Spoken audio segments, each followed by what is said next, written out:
Welcome to Green Kite's Ask the Experts. In this podcast series, we cut through the jargon and we try and get straight to what really matters in our industry. So if you are having issues, you're navigating tricky changes, then you're in the right place. Come listen to us and we'll help you tackle those questions in insurance, one episode at a time. Welcome to the latest in our sessions of GK podcasts, and this time I'm delighted to introduce you to the concept of capability assessments, what they are, how to approach them, and how they can support your business aspirations. I'm delighted to be joined by two of my GK colleagues who have extensive experience in undertaking capability assessments and remediation activities across the insurance market, Claire Carpenter and Becky Bennett. Claire, would you like to tell us all a bit about yourself? Yes, hi, I'm Claire Carpenter. I've been in the market now 20 years in compliance for my sins, latterly working as a consultant, working with large insurers and mostly sort of MGAs and insurtechs. Becky, would you like to give a brief introduction about your skills? So I'm Becky. I am a client solutions partner at Green Kite. I am a business architect by trade, and I have worked in the insurance industry for over 15 years now, starting in general insurance and more recently coming into the more of a Lloyd's market focus, working as a business analyst, project manager, all sorts of different roles within change, but landing within the business architecture role in the more recent years. So where do capability assessments fit in the insurance industry, given that it's constantly evolving? We have emerging technologies, the use of AI, increased desire for data, regulatory pressures, working practice changes, operational models changing, and new products constantly being developed. We're ultimately all striving to remain compliant, relevant, or market leading.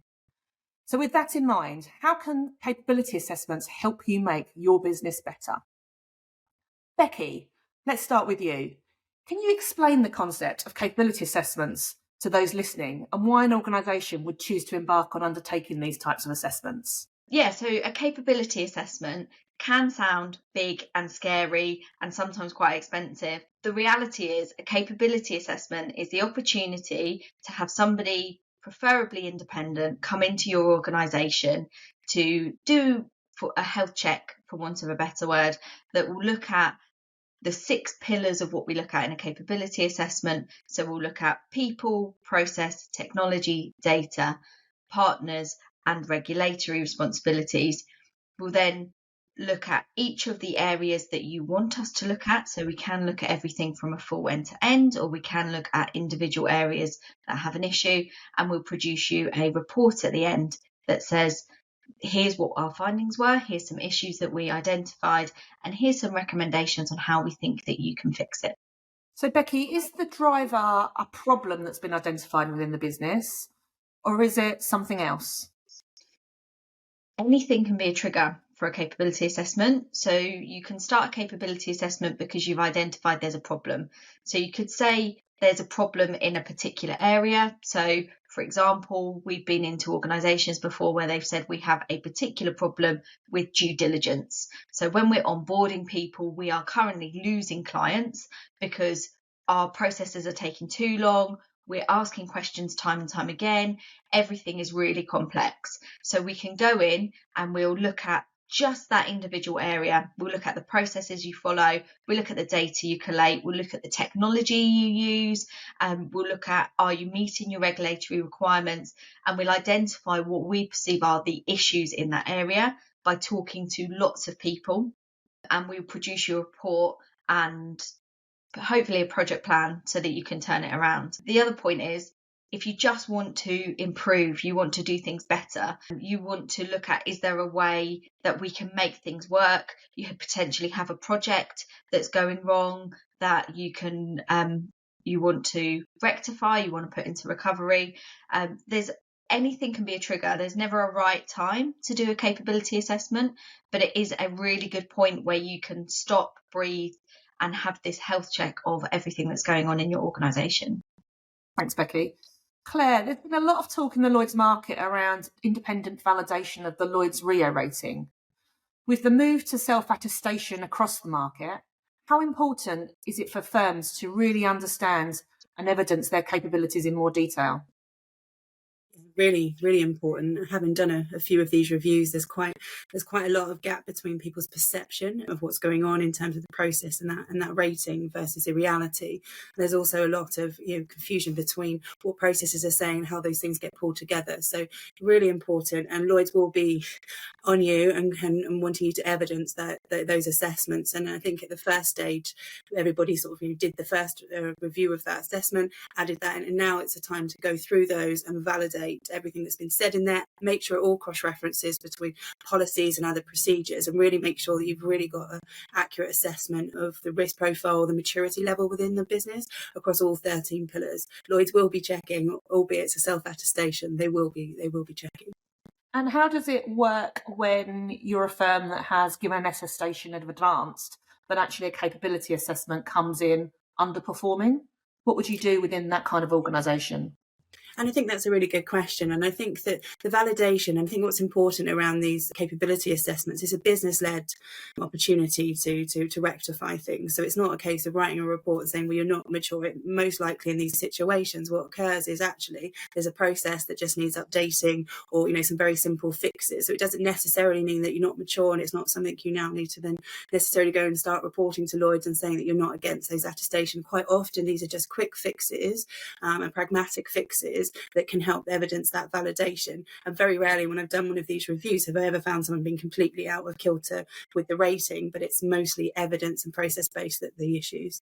And the regulator or Lloyds would be supportive if there was improvement activities, naturally, I assume. You're absolutely right. And they're very encouraging on that side. And, despite what people may perceive of the regulator, having been in the Lloyds market for many years myself, actually you find them very pragmatic and very open about those things. And they would very much be supportive of external validation for these attestations, because ultimately it's going to drive what business can be written through the organisation. It's actually critical for the business that they get it right. This isn't about rubber stamping. This is about really getting under the hood of whether or not your business is mature in each of those 13 pillars.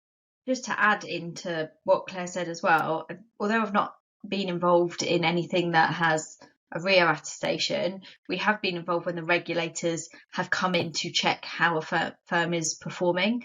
And if you don't have one of these reviews, or you don't have a plan in place to improve it, they tend to look harder, they look at more.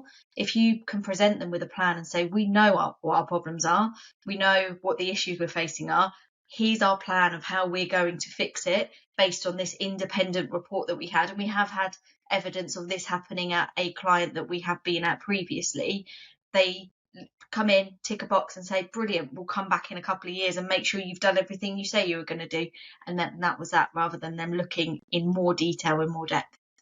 That I've seen that personally myself as well. Actually what you've done is you've identified a problem yourself, and then you've taken steps to address those gaps, and the regulator does look very fondly on that. And I think also just to mention that obviously we've got these 13 principles that everyone's going down as self-attestating, but actually there's also quite a lot of crossover with some of these. For underwriting governance, for example, sanctions checking kind of falls into underwriting governance and risk appetites, and often these things cross pillars, and if they're done in silos, then it can cause issues in terms of knock-on effects to other principles. So it's really important actually to take some of these as a more broader concept, and also understanding what the market's doing, what that benchmark is of where your peers are, because some of these principles from Lloyds, have been stretch targets for firms, and actually there's other businesses within your scope that actually might be doing something differently, or might be further behind or more advanced.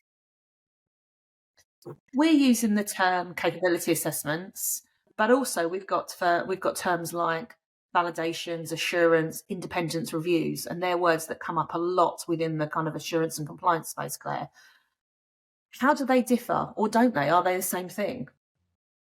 But I think it depends on the terms of reference of the review. So, for example, internal audit have very specific and very rigid terms of reference for their reviews and what they're looking to get at and how they risk rate those things. So an internal audit, on a third line basis would be very different to perhaps a capability assessment that we would do. It would be instigated by the business, would be a very pragmatic business-led review, whereas on an internal audit, it'd be much more sort of top-down and aligned to a very specific scope and a very specific set of requirements. You can use internal audits in your capability assessments, and recommend that you do that to make sure that, you're aligning all of the key risk areas. But the impetus is often different. But internal audits are very specific, but a compliance review could be very similar to a capability assessment, but it's the instigation and the purpose of why that review happens. And it all can be used for assurance activities across all three lines of defence. Thanks, Claire. Becky, capability assessments sound very, very grand and like a significant piece of work requiring significant investment from a company. Is that always the case? No, definitely not. It's definitely not the case. So I have got experience, and we have got experience at Greenkite of going into clients to do all types of capability assessments. The capability assessment is a process that you follow to get you to your outcome. So we could do a capability assessment, and we have done, looking at the full end-to-end working of an organisation. So we could do the full end-to-end sales to closure of something. When you look at a delegated function, how it works, how the assurance works, how the borderline management works, how it all hangs together. You could also go in and look pointedly at individual pieces. So you could say, I've got a particular problem with borderline management. I can't get the data out that I need, and I don't understand why it is such a problem.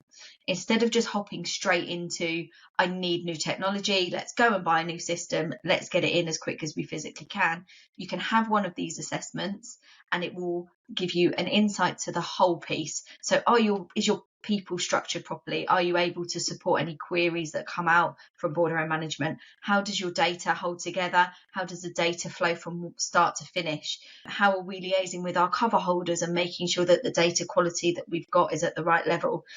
The systems and technology that we have to hang together, is it all working in the right way? Have we got the right technology? Can we make small changes, or do we need big changes to that? And how are we doing with our regulations? Are we making sure that all of our validations are correct, that everything hangs together? And finally, partners, are we doing this all in-house when really we could be doing something out-house? We could be getting somebody else to offer us a service to make these things better. So you could go and look full end-to-end. You could look very kind of linearly into one area that you know is a particular problem that you want to solve. And the one thing I will say is, a capability assessment doesn't always lead to big transformation programs. It can, if that's what the organisation desires, but it can also lead to small changes, albeit that. So that could be process, that could be a restructure, that could be just the way that one system links to another, small technology changes that could really transform the whole function or the whole way that one area works. So the capability assessment is the way that we string all of this stuff together. It can be on any scale. It could also be when you're setting up a new business. I know, Karen, I don't know if you want to add in the parts that you're doing at the moment with one of our clients where we're going into a completely new organisation, but it can be used for anything. So we're doing a piece of work at the moment for a new setup of an MGA platform that are looking to use group company services. So what we're doing at the moment is trying to work out what can the group company offer, and what does the kind of new MGA platform need to have within its wheelhouse, and designing kind of a target operating model and assessing what level of capability the firm needs to actually build in-house. And I think that's a really key element, because it's actually around, not everybody needs to be gold-plated. Actually, some people just need to be compliant. Some people want to be market-leading.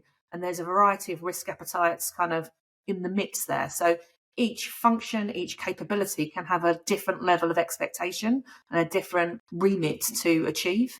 And I think that's really important. So not everyone needs to be market leading, because that's just not how the business works. It's down to you and your individual appetite for growth.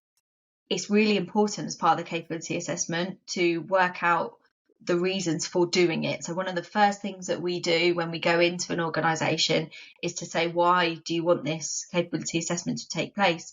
Is it because we're spending too much money in an area? Is it because the strategy is to change? Do we have a particular problem? Is it that we just want to have a look and see if we can improve?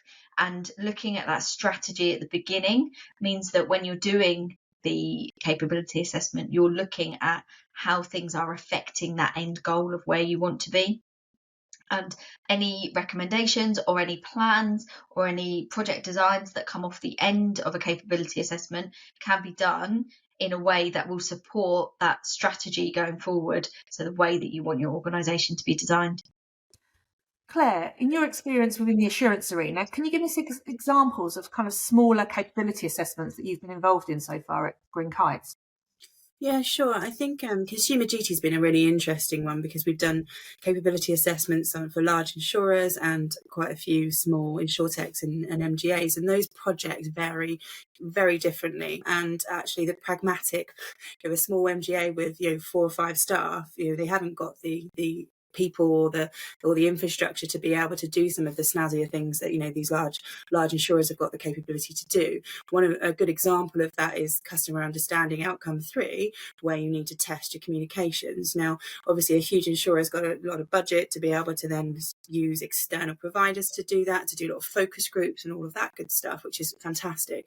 But for smaller firms, actually, they can do guerrilla testing. So they can go around and ask friends and family and colleagues to test the understanding of the wording or that communications with customers. And part of that capability assessment that we do here at Green Kite is about understanding what the scope and remit is of the project and what tools and resources you have at your disposal, and coming up with pragmatic solutions to help you to deliver the requirements, but in a really sensible and really proportionate way. And we've done that for quite a few different firms, and some want to be more gold-plated than others in certain areas. And again, we take all of that into account, and I think that's very important. And again, on sort of fair value as well, we're seeing a lot of smaller firms really sort of struggling with trying to sort of evidence some of that external validation, and that's where we come in around benchmarking with other firms of similar size, and we can give really good kind of anonymized benchmarking to support these smaller firms that haven't got the big budgets to be able to support that. And we do that by going through hand in hand with the teams in those businesses. Thanks, Claire. So, Becky, if I'm a firm and I'm about to embark on a capability assessment, what do I need to be thinking about before embarking on this activity? The first thing, in my opinion, that you need to think about is the people that you are going to work with. My opinion is the most important thing for a capability assessment is that you have someone completely independent come in and do it. The reason for that is because you take away any emotional attachments that you may have to the firm, you take away any prehistoric ideas of change that have happened before, and you bring in a completely new and fresh perspective.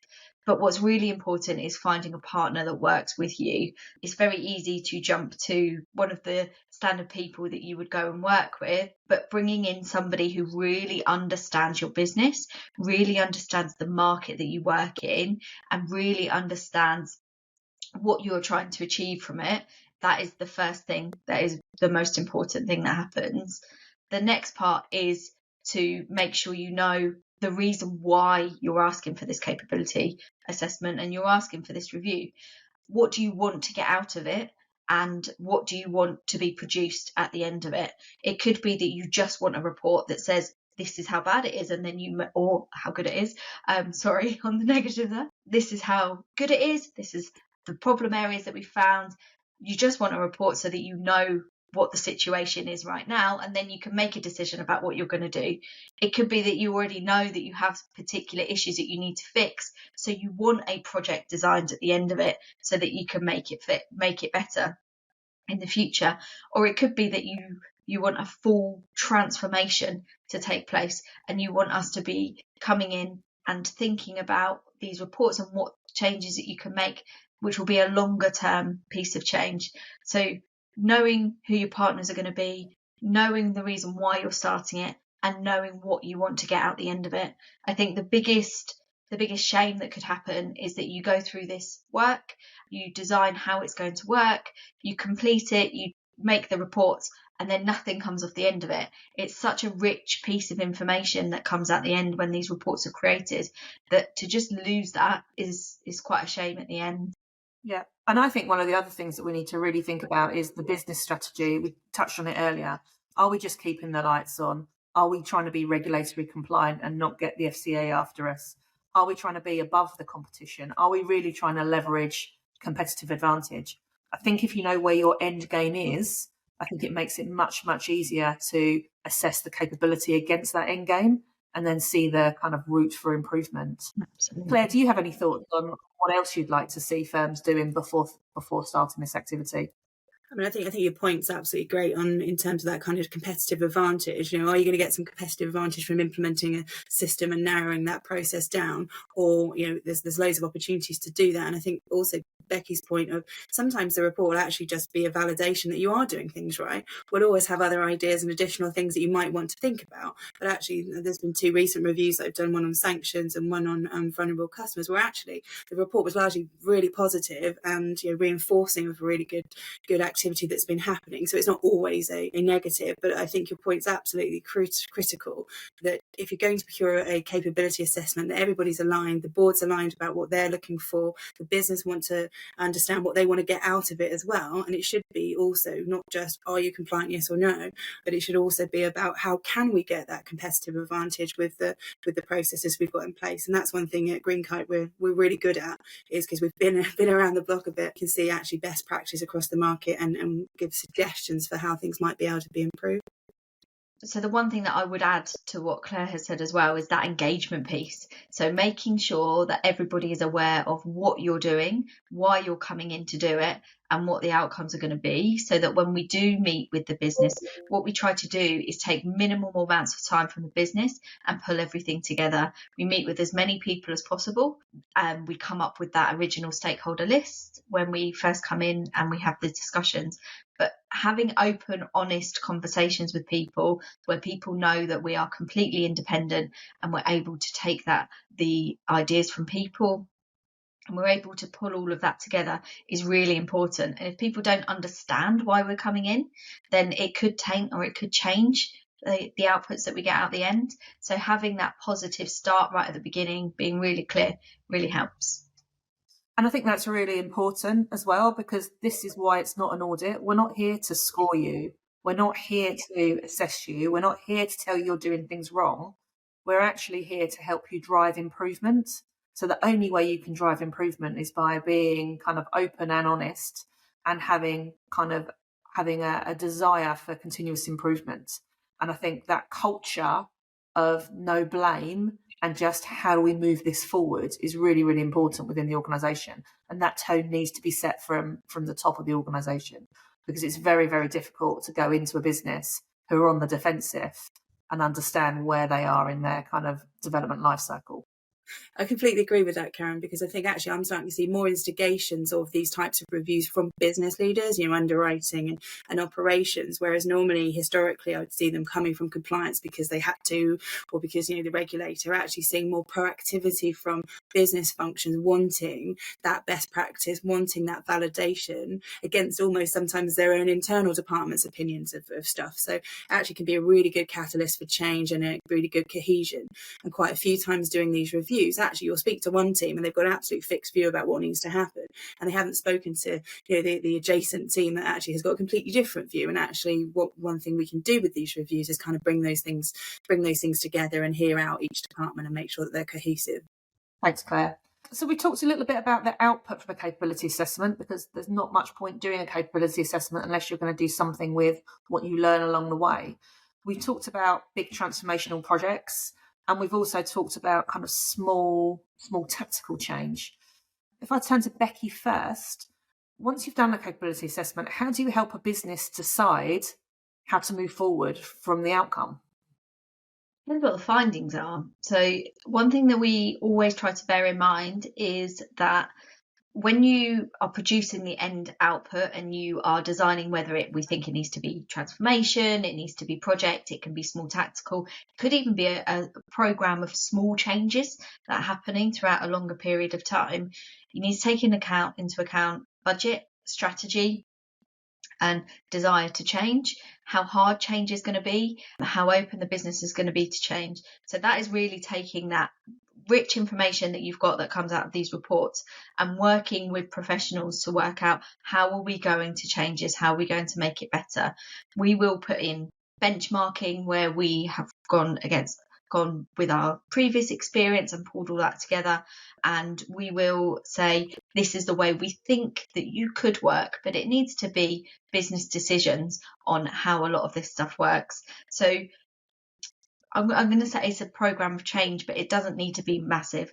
Creating that stuff that comes out the back end of how you change this, what you need to design to improve it going forward, it needs to be done alongside whoever it was that brought you in, whether that be a functional area or the exec team that bring you in, and then you design that to go forward. Just to be really clear, that doesn't need to be really big pieces of change, although it has been previously, and we've designed kind of 3 to 5 year programs of work that can come out at the end of these. It can also be really small changes where you say, change this process, and I think we can improve this going forward. It's really important to remember, especially when you're working with people like MGAs, where every pound matters, you're a small organisation, that you don't have to spend lots of money on doing big tech transformations and jumping straight to how do we automate this whole process and make sure that we've got the best tech available. Focusing on your organisation and the way that it's structured and the way that your data hangs together can actually give you a lot more benefit than jumping straight into massive technology changes. Claire, do you have anything else to add on that? I completely agree, and I think MGAs are a really good example. Of limited budget and limited number of staff. I mean, there's a recent project of let's look at the bordereau to see what we can do with that to then add in additional requirements for conduct MI, for example, and actually standardising some of those fields. Is actually not that big a piece of work, but actually has transformed the quality of data coming out of that. There's now you'll be able to use those bordereau for multiple purposes. So I think there's some really good tactical things that we're really experienced at working with some of these smaller firms, where we actually end up having quite good innovative ways of to try and achieve the end result, but on a much smaller pragmatic basis. And the problem with capability assessments is all of the areas are interconnected, and I think that's one of the things that you'll find when you see results of any capability assessment. You're very dependent on processes or sub-processes. You're dependent on different functions. You're dependent on different people and roles and responsibilities. It can be very hard to navigate your way through where to start. You can't change a process if you haven't got the people to run the process. You can't implement the new technology if you haven't got the people to sit down within the business and work out what the requirements are. How do you kind of work in an environment where actually there's so many dependencies on other areas for remediation activities? How do you put a plan together to really help the business move forward, Becky? It's working alongside the key stakeholders. So by going through and looking at all of the 6 pillars that I mentioned before, everything hangs together. So if we go into an organisation, I'll use experience that I have before. I'm going to use the due diligence experience that I have. So if when we went in to look at the due diligence piece, this company was losing business. So people were leaving them and they were not able to onboard people quick enough because it was taking so long and they were asking for the same piece of information. Sometimes we had experience of 15 to 20 times being asked for the same piece of information. So we had to look at everything, how it all hangs together. You have to look at the organisation and how it's structured. Do you have enough people?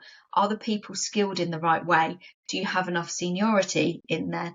Do you have people that can make informed decisions, or do you have people that are just filling out a tick box on a spreadsheet, which is how most due diligence happens at the moment? Then we look at the process that people follow. So you look at from start to finish, How do we get the data in? How do we get the information? How do we make sure we've got everything from a cover holder? How do we pull everything through and make sure we can make the informed decisions? How do we make sure all of the correct parties in the business are doing the right thing? So how do we make sure compliance are answering questions when they need to? How do we make sure finance are available when we need them to be available? How do we know people have the right accountability for their part of their process? What technology do we have that sits around it? Are we running our whole due diligence process on a spreadsheet, or do we have a system in place that will manage all of that stuff coming in and managing those approvals that are coming out the back end? The data we're collecting so many times, and especially in this situation that we had at this client, you see all of this information that is gathered on onboarding goes into a file and gets put aside, and then at renewal we start again and we start afresh, because all of that information is put somewhere and it's hidden. But it doesn't need to be, because if a policy lasts for 5 years, you've got that on our books for 5 years. We don't need to ask for that at renewal. Do we need to have an updated version of stuff? So looking at how all of that is stored and saved and used, looking at, are we making sure all of the questions we're asking, everything that we're answering is in line with our regulators' expectations? Are we doing everything we should be? Are we doing too much in some cases? Are we doing too little? Are we doing everything we need to do to make sure we onboard somebody? And then lastly, as I said previously, is partners. Could we use somebody else to do this? Could we outsource small parts of the process? Could we have people doing bits that we trust, become a partner with us to do these parts? Could we outsource it to somewhere else in the organisation? Is there someone that is better placed to be doing that part of the process? Once you pull all of that together and you have this insight on how it can be improved and how we can move to a better business and make sure that we fix all of the issues that are identified, you can design these smaller programs, quick win changes. We can put those quick wins in as quickly as possible, and then you can design the bigger changes. If there's tech that needs to be done, it's never just a 2-3 week piece of work. It's always a longer piece of work. So you then design from the appetite that's taken from the people that bring you in. We then design how that program of work and the change in delivery looks across the next kind of, say, 6 months to a year. Claire, I don't think we can do a podcast without mentioning consumer duty. We've done a number of consumer duty projects that have been stood up and are now in their close down piece. But consumer duty needs to be embedded throughout an organisation to really make it work. To what extent do you think capability assessment can really support consumer duty and good customer outcomes within a firm?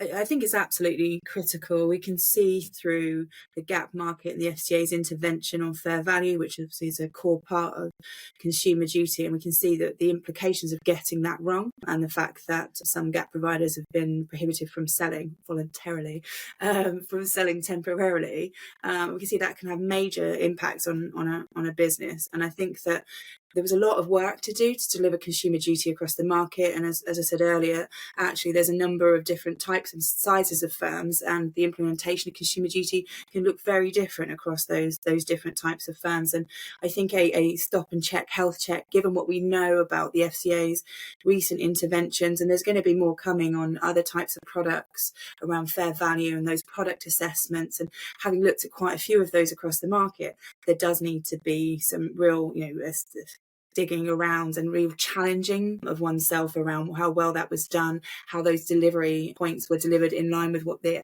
expectations were versus the actual reality of that change. So I think consumer duty is a pillar across pretty much everything, even when you look at underwriting governance, or you look at bordereau management, or any of these functions within the business. Actually, consumer duty has to come on here to try and make sure we're reducing harm and getting that information out from the business and being able to utilize that data to improve products and services to customers. And I think that's what ends up happening, is a lot of these sort of lower level processes can prohibit the proper implementation of consumer duty. So a health check at this point is really, really critical on your consumer duty steps, particularly sort of outcome 1 and 2. And actually that challenge to the business, because having looked at quite a few of these, there's no challenge or actions in these fair value assessments. There's no change. It's just self-justification of what has existed already. And whilst that might have been okay previously, now the FCA is really digging around this. So it's important to take a step back, allow an independent review to happen to show you where you are against the market and what exposure you potentially have. Just adding on to what Claire said there, I think we're really noticing as a massive driver at the moment about the MI that is required for consumer duty. So a lot of people are coming to us saying, we just cannot get this MI that is required. We can't do the product mapping. We're really struggling. And we've been asked to come into clients to have a look at the reasons why we can't get this data out. How can we fix it? How can we move this forward? We have to do this reporting. It's not optional. We have to get this done. And actually, when you dig into it, it's not always about how the data is stored. It's about how the products are designed right at the beginning. So doing it through this mechanism, doing it through capability assessment, means that you look at everything together. You don't always just have to look at a database and why you don't have the data in a database and then go back to system. Where is it stored in a system? Because like I said before, a lot of our due diligence that we do still on a spreadsheet that's stored in a file. So we have these processes that are, I'm not going to say old processes, but we're using technology that is available to us at the time. And because of that, it's making consumer duty reporting almost impossible in some places. So it requires a lot of manual work to design. And that might be right for the organisation, that once we know that it comes from these 24 spreadsheets, we can manually create the data. But until you look at the way that the data is produced, the way that everything is stored, the way that it all hangs together, how many other people we've got coming together, you can't produce that reporting for MI. So it's a massive driver, and it's a great point to say we have to produce this stuff. How can we do it, and how can we make it work really well? I think it's fair to say that actually the MI problems, everyone tends to blame the technology, or they tend to blame the kind of data capture or the cover holder that's submitting the bordereau. Actually, when we've done a lot of these capability assessments, a lot of it is the internal processes. Mm-hmm. So things like there are no push to cover holders, there's no validation of mapping into bordereau management solutions, there's no clear understanding of what fields are required for onward reporting. Most of it isn't poor data quality, it's actually poor process around managing data. And I think that's really, really important. So where you think the problem is might not actually be where the problem ends up following a capability assessment. Claire, did you have something to add? Yeah, I was just going to say, I think the role of compliance now is kind of morphed into a data role. I would just say that compliance did words, not numbers. Now compliance people are expected to do numbers, and what the problem is, they can't extract. And often it's not a criticism, but often compliance people don't know the right questions to ask, or the right basis for some of the data that's being produced. Quite often, you ask for a loss ratio, or some people would calculate that slightly differently. And so the compliance officers have got this new expectation of where they need to be able to talk the data language. And I think it's so important for people on your side of the business, Karen and Becky, to help compliance officers that's never been their job before, to help them map out some of those requirements and know what they should be asking for. And I've seen some great stuff from you guys in particular around that bordereau mapping and that data dictionary, and making it really clear about what that data means and what it should be used for. And I think coming together of that that data strategy and compliance is actually really, really critical. And I feel for compliance officers, particularly in these smaller firms, of not having their expertise to be able to lean on, and the data teams being busy running with their processes and not bringing those things together. And I think there's a lot of education that both these firms can, functions can do for each other to help make that process work much better. Yep. So in conclusion, if you were to give 3 key pieces of advice to firms considering undertaking a capability assessment or independent review, what would that advice be? And I will go to Becky first. First piece of advice is bring someone in independent. Make sure you've got the right partner that works for your organisation. The second piece of advice is make sure you look across all of those pillars that I mentioned. Don't just look at technology, don't just look at data, and don't just look at organisation. Make sure you look at everything as a whole all together. And my third one is make sure if you put the time and the effort and the money behind this to do a capability assessment, do something with it. Listen to the advice.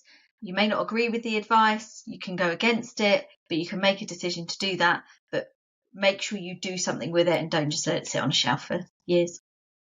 Thanks, Becky. Claire, what would your advice be? I think the overarching piece of advice is be clear on what outcomes you want to achieve rather than task. If you want to reinvigorate your MI infrastructure or your data strategy, then be clear about that's the outcome and what is that going to look like, and be clear about that, and not so much just on specific, we've got a problem here, what do you want it to look like at the end of it. And I think that encapsulates most things across the board. To be clear about that and make sure you're looking at outcomes, not specific actions. I think mine would be understand where you want to be, what you're trying to get out of this.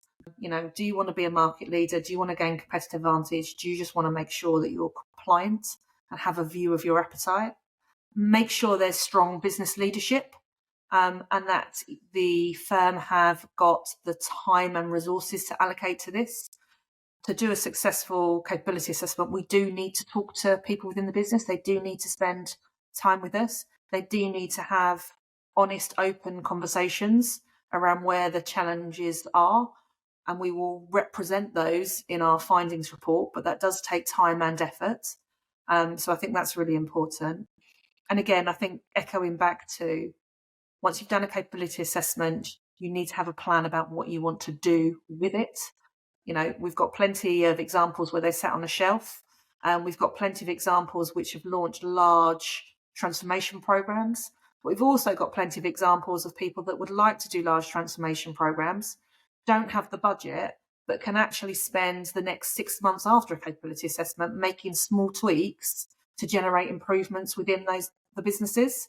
So things don't have to necessarily be done immediately. They just have to have an intention and can be operated within a BAU environment. It hasn't necessarily got to be a project. So I think it's making sure that there's action off the back of the findings that we find. So thanks, guys, for joining us. Thank you for listening to us, and we hope you now have a better understanding of how a capability assessment can help drive improved performance for your business, how it encompasses all areas of an organisation, including people, process, procedures, technology and data. And you understand that every firm will have a different appetite for capability, and that ultimately these types of assessments can be scaled to meet the individual needs of your business. Thanks for joining. Bye. Thanks for tuning in to Ask the Experts with Green Kite, and we hope that you've gained some valuable insights which help you steer your insurance journey with confidence. Remember that for every complex question, there's always a clear answer just waiting to be unearthed. Join us next time as we continue to decode the intricacies of the insurance world. More expertise on demand? If you need it, then visit our website. Take care and see you all on the next episode.